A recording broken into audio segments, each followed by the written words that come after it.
பாராளுமன்றத்தில் நான் பேசுறதுனாலதான் கொடுத்தாங்க. சரி, பாராளுமன்றத்தில் நீங்க என்ன பேசுனீங்க? நீங்க என்ன பேசுனீங்கன்னு இப்ப பார்ப்போம். பாராளுமன்றத்தில் இவர் பேசிய பொன் வார்த்தைகளை பார்ப்போம். பொன் எழுத்துக்களால் பறிக்கப்பட வேண்டிய வார்த்தை.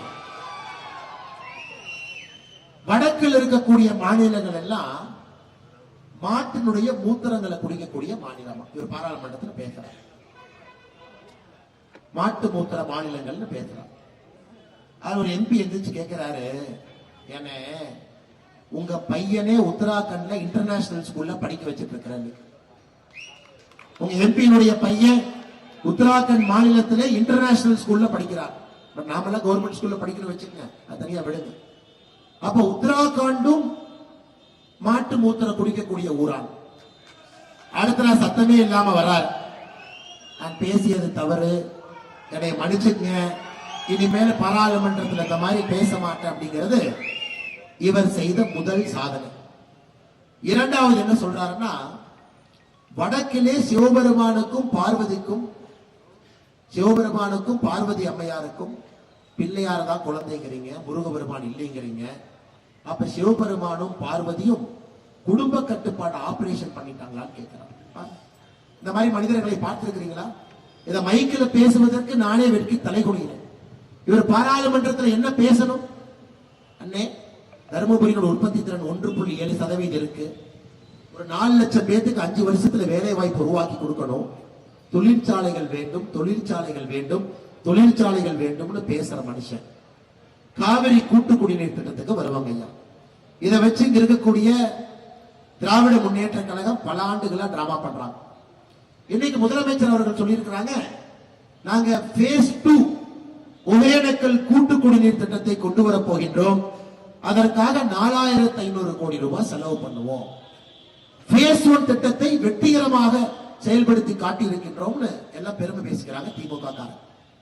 சமீபத்தில் மத்திய அரசுடைய CAG கம்பென்ட்ரோலர் அண்ட் ஆடிட்டர் ஜெனரல் அமைப்பு phase 1 ஒகேனக்கல் கூட்டு குடிநீர் திட்டத்தை பரிசீலனை பண்ணாங்க.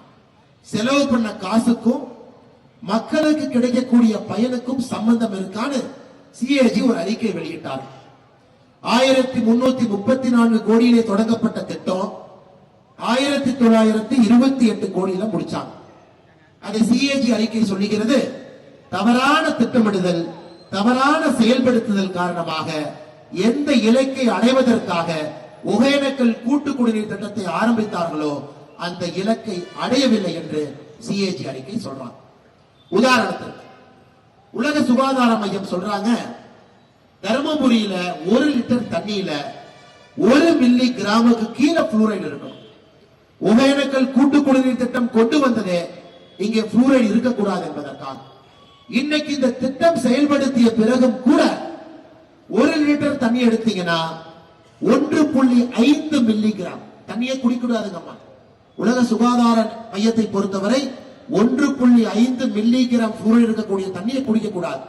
ஆனா இன்னைக்கு உங்களுக்கு ஒகேனக்கல் கூட்டு குடிநீர் திட்டத்தில் வரக்கூடிய தண்ணியை 1.5 மில்லி கிராம் புளூரைடு இருக்கக்கூடிய தண்ணி.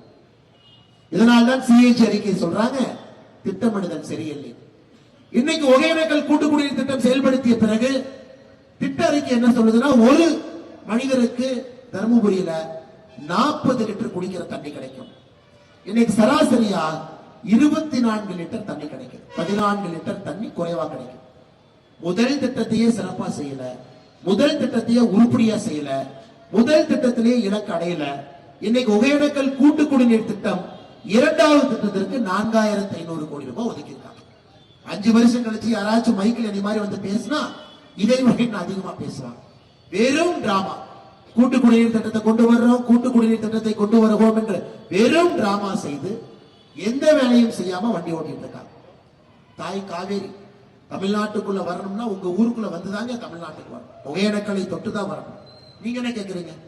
ஆனா காவேரியினுடைய உபரி நீர் திட்டத்தை எங்களுக்கு கொடுங்க, விவசாயம் பார்த்துக்கிறோம். காவேரியினுடைய தண்ணியை பம்ப் பண்ணி எங்களுக்கு அனுப்புங்க.